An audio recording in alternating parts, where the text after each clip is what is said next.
Hello everyone, welcome to the channel.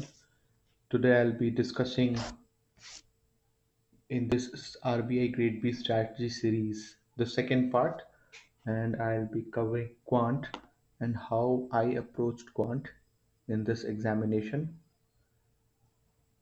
So if you see, Quant is one of those sections which has been really tricky over the years, and in the previous 3 years including this year 2023, I have seen that quant is one of those areas where most of the people suffer because of that they're not able to cross the sectional cutoff. And the sectional cutoff of quant is really less out of 30. But again, although it looks less, but it is very difficult to achieve. And for that reason, I have seen many of the students who are overall scoring more than 80, 85 marks, but they are not able to clear the quant cutoff. So quant is a very tricky section, I would say, and one has to be very careful while handling this section.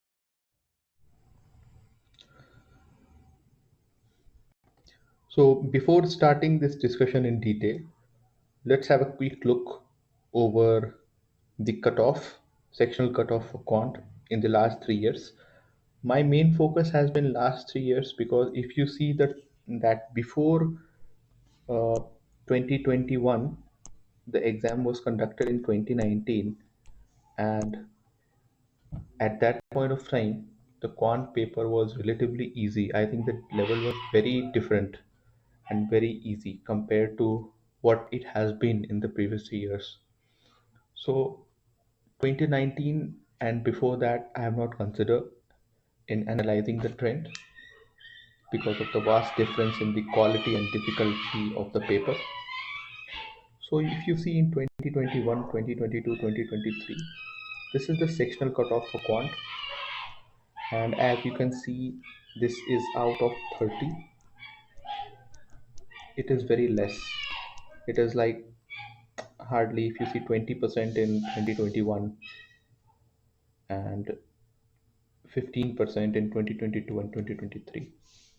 But still, considering the nature of paper, what it has been, achieving this much of marks is very difficult. The reason I say that, first and foremost, you don't know what is the level of paper when you are giving the exam, especially those who are new to this examination or those who have who are not able to gauge the level of paper. So usually when we attempt the paper, we have this thing in mind that I need to solve maximum questions, 10 questions, 12 questions, 15 questions, whatever we can. And because of that, sometimes the accuracy takes a backseat, and then we are not able to score the desired marks. So this year also I have seen many mark sheet where you will see people scoring 90 plus overall or 80 plus overall, 60, 70, but in quant they are falling short by 1 marks, 2 marks. Normalization also, I'll say, has certain role to play in this, but again, normalization is something which is not in our hand, so we cannot be dependent on that. So what we need to do is something what we can control, so we should be focusing on that. All right.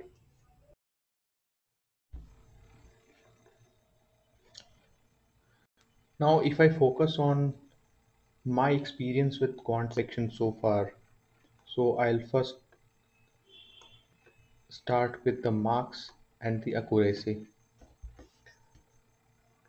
So to begin with, in 2021, so I scored 3.5 marks, and quite evidently the sectional cutoff was 6, and I could not clear the quant sectional cutoff that year.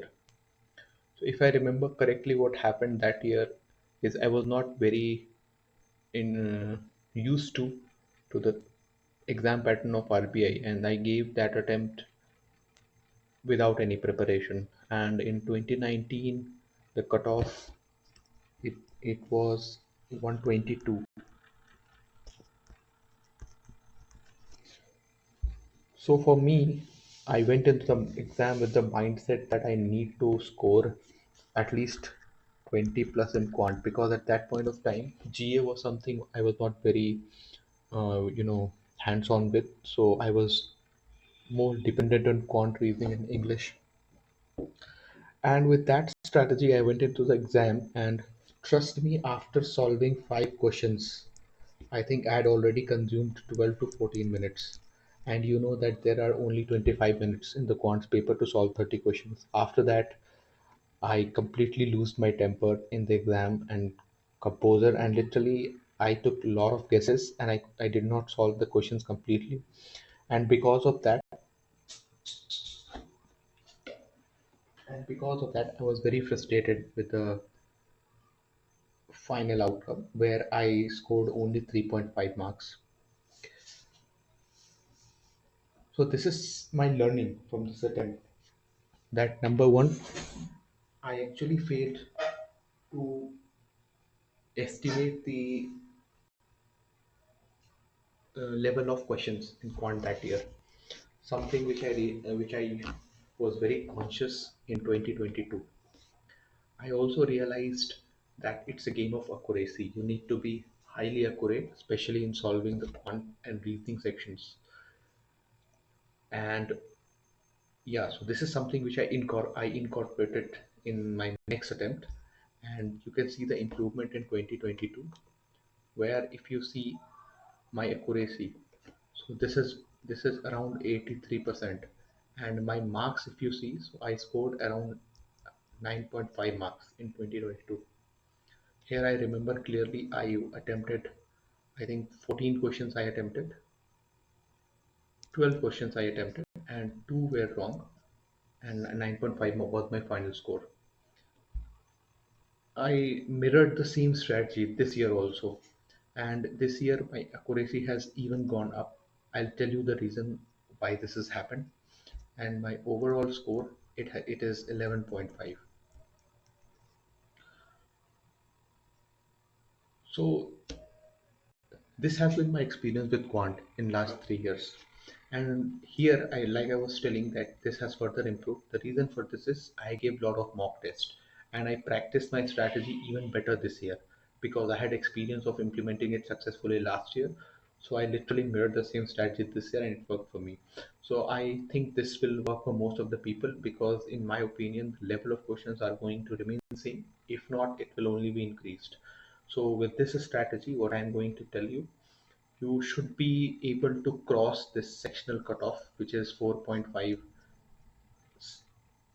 in the last 2 years. It will most probably be on the same level in the coming years as well. So my learnings from these 3 attempts were, you should focus more on high accuracy. There is absolutely no point of attempting 20 questions in which you have taken 10 to 12 cases. It's better to focus on 10 questions in which you are sure of getting at least 80 to 90% accuracy. So this is first thing that you must be clear with.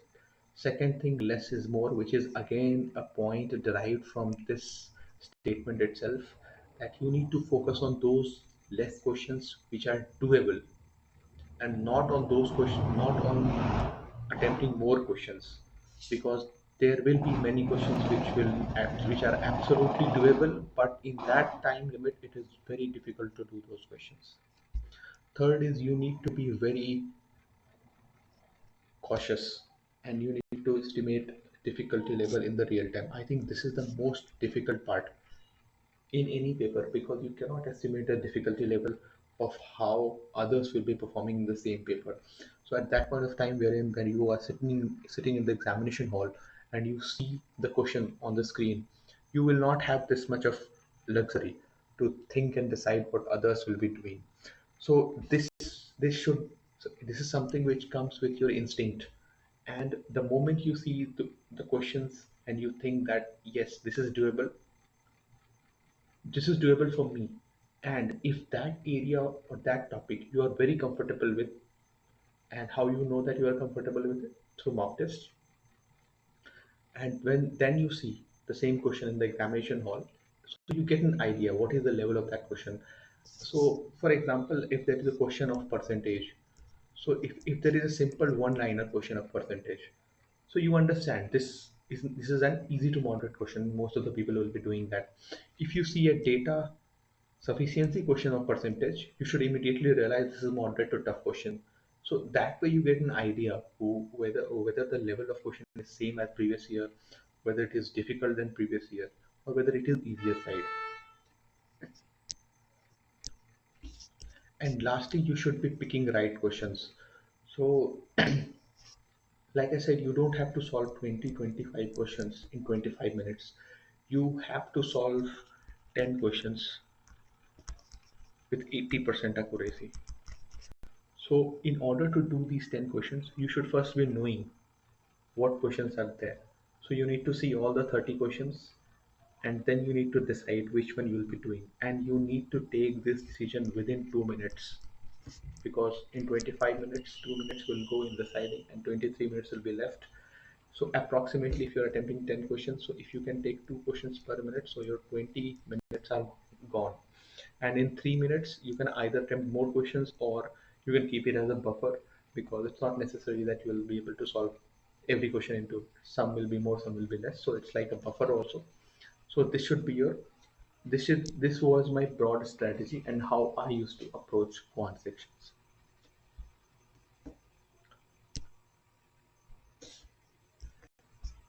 I have done a little bit of analysis of what are the major areas from where questions have been, because explicitly if you see in the syllabus there the topics are not mentioned of quant.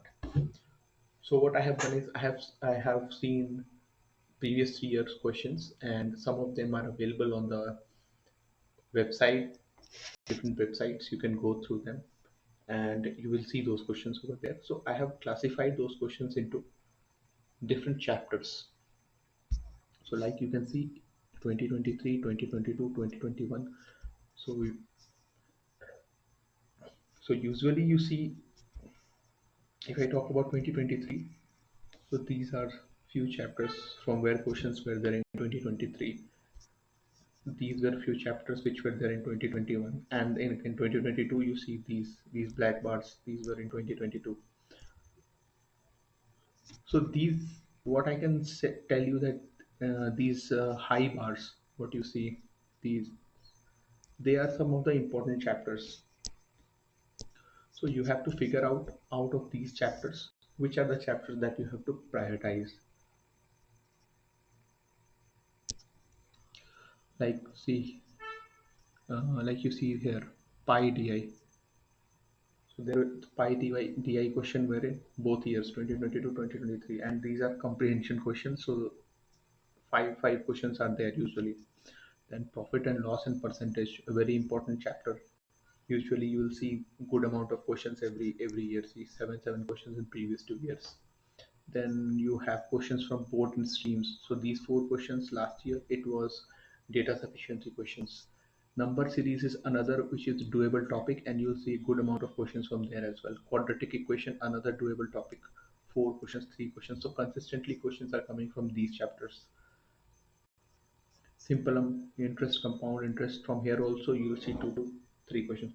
So what I was trying to say, that if you are doing these many chapters and you are very well versed, well conversant with the concepts, and you are confident that you will be able to solve any question if you have enough time.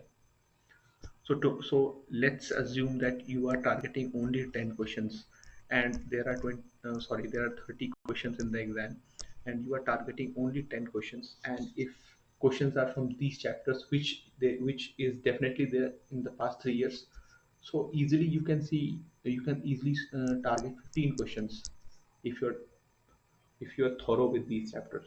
So that is one of the observations that I'm seeing here. So you can definitely give it a thought about focusing these particular topics. And again, in addition to that, there are some easy topics are called time and distance, speed and distance, time and work, average. These are easy topics. Ratio, easy topic, doable. Our basic arithmetic can be tricky for some, but it's usually doable. Age, mensuration can be lengthy, so you have to be careful. Partnerships, again a lengthy topic, so you have to be careful and you have to prioritize the chapters that you want to pick in your preparation. According to my understanding, I have divided the syllabus into three different parts. First is the chapters which you must be doing. The second is the chapters whose questions are usually time taking in the examination. And third are few chapters which are skippable. Now, if you are not very comfortable with quant, if you're from non-engineering background or your maths is usually you consider is not of very high level or you struggle in numericals, so for them I would say these must do, you must be completing these chapters and you should be focusing on these chapters only and do these chapters and then you do the mocks and you'll realize that whether your strategy is synchronized or not. Even if in the mocks if you are getting more than 8 marks, more than 6 marks, more than 10 marks, if in this range you are getting by doing these chapters, I think you can take a risk. But if you're not getting at least this much of mark, then you should be focusing on these chapters as well. So this is the strategy for those who are not very comfortable with quant. And these are the chapters which I advise you should skip because cost benefit is very less in these chapters. Hardly you'll get one paragraph or even no questions are there. So you can totally skip these chapters. Again, for those who are very comfortable with quant and they think that quant is one of those sections where they can get extra 3 4 marks compared to the average population, so for them you should be definitely be doing these two and if possible this skippable topic as well.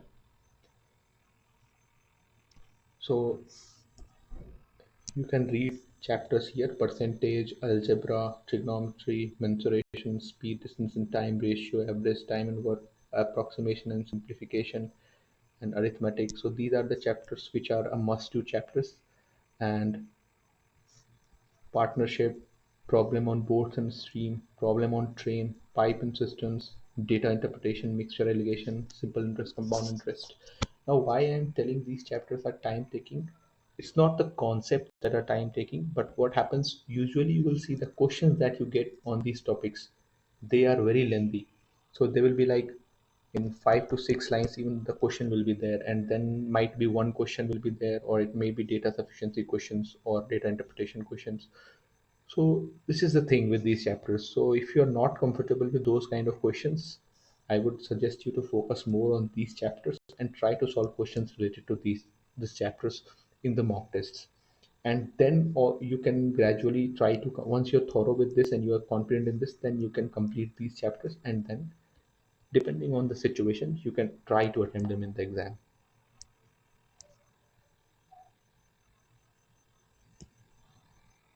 So a lot has been spoken about how to do the questions in the exam, what should be your strategy while picking up questions, but I'll still summarize it once again that how to do it from scratch.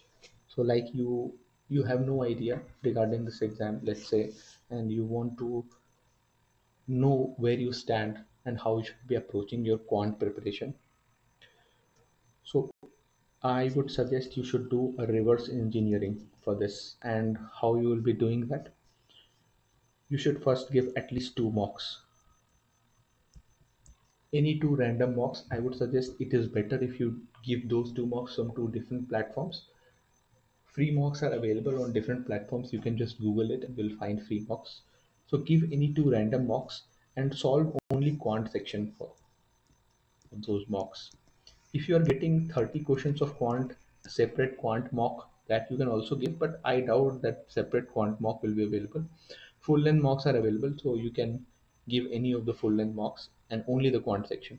Once you are done with this, don't look at the percentile in the quant because percentile in the quant is of no use in my opinion, because quant is not a section which will help you clear the overall cutoff. Quant, you need to be very careful. It is a very tricky section, and especially if you are not very comfortable with quant and you struggle to do the math, then you should be focusing on clearing the sectional cutoff, and your aim should be scoring 6 to 8 marks in the quant section, not more than that. Because if you are focusing on getting more marks, trust me, you'll panic in the exam and you lose your composure. It happens with the best of us. So you should be very careful with this. Once you are consistently getting in this range, then you can try to score higher. but this is your first target.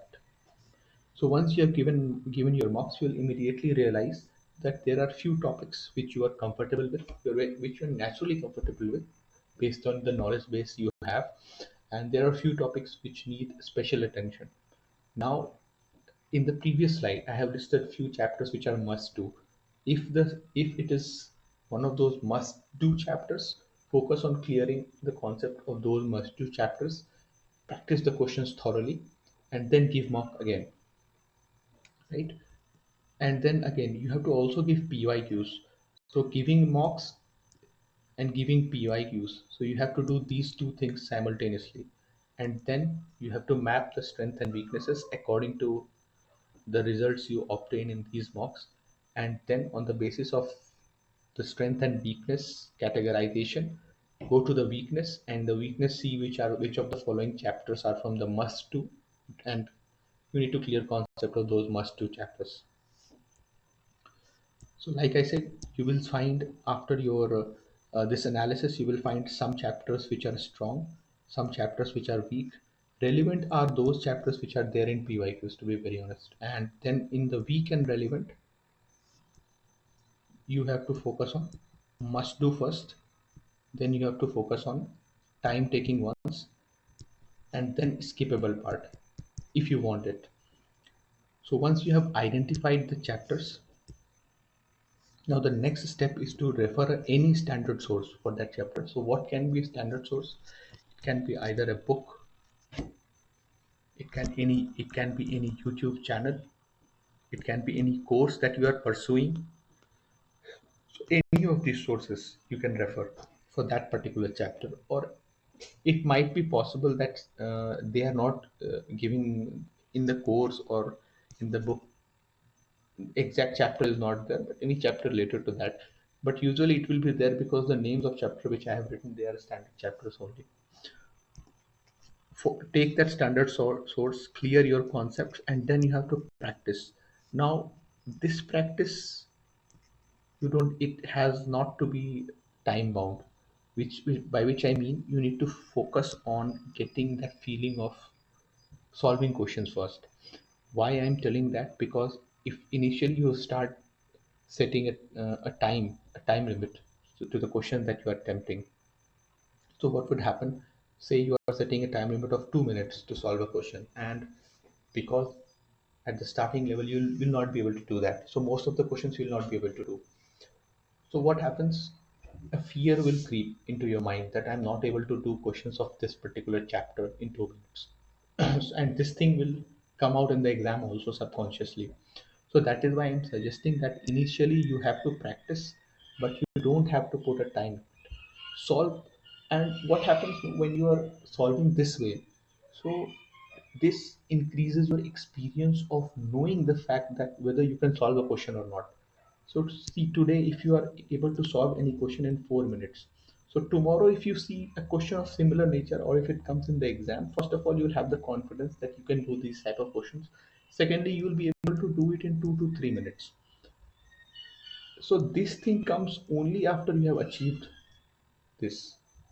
So that is why I'm telling you don't have to set time limits initially. So it's a time taking process, maybe 1 month, 2 months you need to be doing to do this.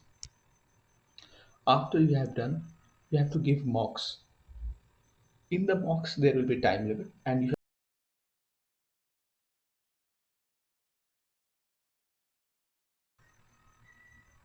so in the mocks you need to, like I said, target 6 to 8 marks. After you are done with this, you will analyze your mocks, and then again,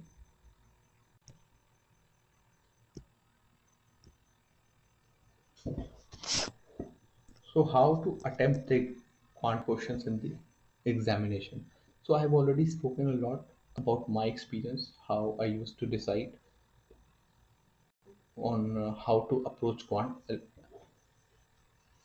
But in the real time, when you are in front of the screen, so the first and foremost thing you need to do is you need to take a decision whether to attempt a question or not, attempt or not attempt. So how will you decide this? So to decide this, you have to consider two parameters. First is how comfortable you are with the topic. By comfortable, I mean how thorough are you with the concepts of the topic, how many questions you have practiced, and how much confidence you have in solving any question from that particular chapter. For example, if you are very confident in solving questions of percentage, profit and loss, quadratic equations, and if you see a question based on these topics, so your first instinct will be to solve it. But there is another factor, which is the question lengthy? That means if you see a paragraph based question where five questions are following and it is based on profit and loss, trust me, it will not be very simple. It will be time taking. And if you are stuck in any of the part while solving the questions, or if you make a minor mistake and maybe after spending 4 or 5 minutes, 4 or 5 minutes in the questions, you realize that you're not able to solve this, again your mind will panic in the examination. So if the question is lengthy and if the topic is comfortable, so let's say it is less lengthy and it is in highly comfortable zone. So it lies in this quadrant number one. If it is topic, if you have less comfort with the topic but the length is less, it lies in quadrant number two. If it is of less comfort and it is lengthy, it lies in quadrant number three. And if it is, let's say, highly comfortable topic but it is lengthy, so it lies in quadrant number four. Now if you are approaching the question, so first immediately you need to consider these two parameters and then you have to take a decision. If the question lies in this quadrant, which means you are highly comfortable with the topic and the length is also less, that means basically means if it is a 1 or 2 line question and it's an individual question basically, and you are comfortable with the topic, immediately solve it. That should be your first priority. Again, if the topic comfort is low and you think it is length is also less, then you can give it a try, but be careful that there are chances that you might get stuck. So don't linger around for long on those type of questions. If you are given 2 minutes and you think you are heading nowhere, leave that question. Then again, the topic comfort is high but the length is more. These types of questions will be like, let's say there is a paragraph which is based on quadratic equations. So this type of question you should be doing. And those questions where you have less comfort and which are lengthy, let's say data interpretation questions or data sufficiency questions which are in paragraph. So don't even think of touching those questions. And trust me, if you are doing in these three areas, you will get at least 12 to 15 questions in the worst case. So you will have a lot of margin if you are focusing on these three quadrants and not this one. So so now you know which questions you have to attempt, which question you have to skip. So first thing that you are going to do in the exam is to skim the questions. So you have 25 minutes. Take 2 minutes and read, not read, just skim all the questions. Just a skim. So you will immediately know whether you want to attempt this question or whether you want to skip these questions. So just take an overview of the entire 30 questions. So what happens? Maybe there are four paragraphs with five questions. Suppose there are four paragraphs with five questions. So 20 questions are in paragraph. So you know that first you should be reading those 10 one-liner type questions or individual questions which are less lengthy. So you should first focus on these 10 questions. Now again, out of these 10, six are you comfortable and four you are not comfortable. So you should focus on these six. So you have a clarity that you are attempting these six questions. Now in these 20, there will be one or two paragraph of data interpretation, which will be very fundamental and it's just lengthy. So let's say six questions you have solved in 12 minutes. So 12 and plus two, so 14 minutes gone, and you will still be left with 11 minutes to solve, let's say, five questions of the paragraph. And in this five, if you are able to solve first question, you are able to solve one question, you'll get a feel of what the paragraph is. And once you have cracked the paragraph, you'll definitely be able to solve 4 or 5 questions. So that way you can see 6 plus 5, 11. So 11 questions, 11, 12 questions you can attempt with this strategy. Next, I have told you have to target 10 questions. So 11 questions you can attempt with that strategy. On the conservative side, I have taken 10 questions. You have to focus on accuracy. This is very important. As I have told you, my accuracy was 83%, 85% in previous 2 attempts. And I also attempted very less. Never in my mind I thought that I'd be attempting more than 15. So this year I attempted, I think 12, and sorry, this year I attempted 14, and last year it was 12.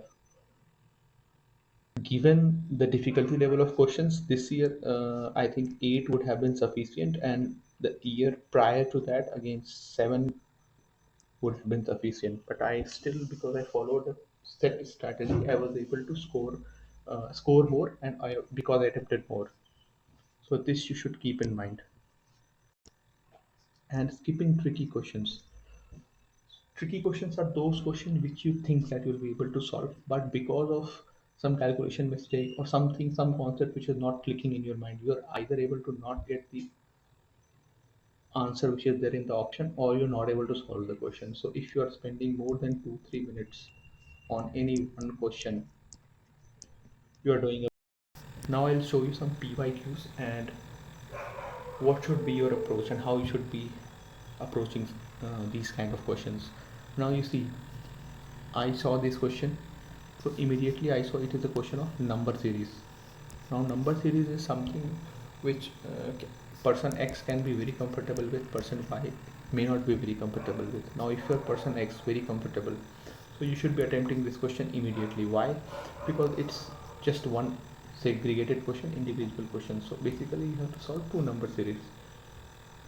So if you see and you're comfortable, if you're spending 1 minute and you think you're going in right direction, you can definitely try to finish it off. But if 2-3 minutes have gone and you're not able to even decode the first series, then you should skip this question.